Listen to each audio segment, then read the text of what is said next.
দিতে দিতে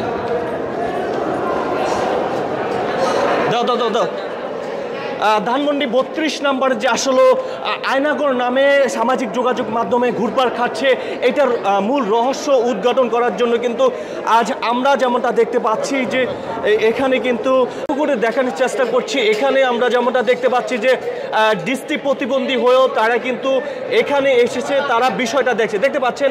উনি একজন দৃষ্টি প্রতিবন্ধী, ওই যে দেখতে পাচ্ছেন কিভাবে দেখতে পাচ্ছেন, দেখেন এই যে দেখতে পাচ্ছেন এই পড়ে যাবে, উনি কিন্তু পড়ে যাবে নিচে, কিন্তু উনি কিন্তু পড়ে যাবে, আপনি আর আগাবেন না। এই যে দেখেন তিনি কতটা দক্ষতার সাথে দেখতেছে, উনি যে দৃষ্টি প্রতিবন্ধী হয়েও থাকতে পারে। অন্য দৃষ্টি প্রতিবন্ধী ভাইরা বলতেছি এই পানি শেষে ফেলান, কোথায় কি আছে সবকিছু দেখে ফেলান। আচ্ছা, আমাদের ইচ্ছে ছিল আমরা যাচ্ছি করার জন্য, আমার দৃষ্টি প্রতিবন্ধী আমরা কষ্ট করছি, আমাকে ধৈর্য ধরে নিয়ে যায়, আমাদেরকে কোনো ধৈর্য যেন আর না নিয়ে যায়, আমাদের আমাদের কোনো অত্যাচার আর না করে। দেখেন এমন দর্শক এমন একটা পরিস্থিতি সামাজিক যোগাযোগ মাধ্যমে ঘুরপাক করছে যে আয়নাগর রয়েছে। আসলে এই আয়নাগরের মূল রহস্য কি? অনেকেই বলছে যে এই পানি যত তাড়াতাড়ি এখান থেকে সরিয়ে আসলে ভিতরে কি রয়েছে এটার রহস্য উদ্ঘাটন করা দরকার। এখানে যারা বিভিন্ন দূর দূরান্ত থেকে আসছে সবারই একই দাবি রয়েছে, নাকি এটাই বলতে চাচ্ছেন? হ্যাঁ ভাইয়া, আমি বলতে চাচ্ছি যে দেশে এত ফায়ার সার্ভিসের আছে, লোক আছে, এখানে কি দুইটা মোটর লাগায় পানিটা ফেলাইতে পারে না? অবশ্যই পারে। তার বোঝা যায় যেটার সাথে বড়টার সাথে হাত আছে, যদি এটা করতেছে না, তারা অমুক জায়গায় আগুন ধরলে পানি মারতে পারে, অমুকখানে মারতে পারে, দুইটা মোটর লাগায় কি পানিটা ফেলাইতে পারে না? তাহলে তো মানুষ, তাহলে তো সবাই দেখতে পারবে, বুঝতে পারবে। পানিটা ফেলাইলো দেখা যায় কিছুই নাই, তখন কি করবে? আচ্ছা আচ্ছা, ধন্যবাদ। এটা আসলে সরকারের, আমি মনে করি যে সরকারের এটা ভুল হইতেছে, এটা দ্রুতভাবে পানিটা ফেলাই উচিত মনে করি আমি।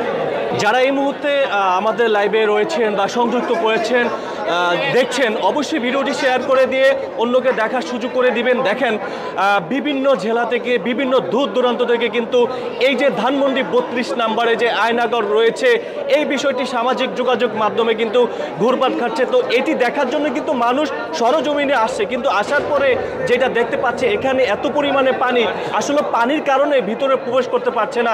আর এই পানি যত তাড়াতাড়ি সরিয়ে এটার রহস্য উদ্ঘাটন করা দরকার।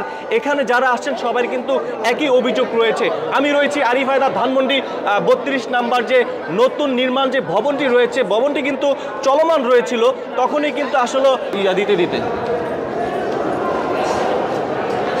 দাও দাও দাও দাও ধানমন্ডি ৩২ নম্বর যে আসলে আয়নাগর নামে সামাজিক যোগাযোগ মাধ্যমে ঘুরপাক খাচ্ছে, এটার মূল রহস্য উদ্ঘাটন করার জন্য কিন্তু আজ আমরা যেমনটা দেখতে পাচ্ছি যে এখানে কিন্তু ফায়ার সার্ভিস এবং হচ্ছে পুলিশ রয়েছে। পুলিশ কিন্তু আজ সরজমিনে এসেছে। যারা আপনারা এই মুহূর্তে কে কোথা থেকে দেখছেন বা শুনছেন অবশ্যই সম্পূর্ণ ভিডিওটি দেখতে থাকেন যে আসলে ফায়ার সার্ভিস যখন সরজমিনে আসলো এবং পুলিশ যখন আসলো, আমরা সেটা আসলে একটু দেখতে চাই, আপনাদেরকে একটু দেখানোর চেষ্টা করছি।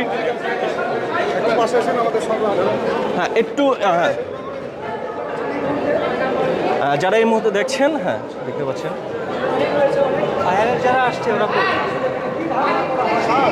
আসলে ফায়ার সার্ভিস এখানে এসেছে। এটা 3 মিনিট হলো কেমনি? আচ্ছা যাক যাক যাক, ফায়ার সার্ভিস এখানে এসেছে। যেমনটা আপনারা দেখি একটু দেখি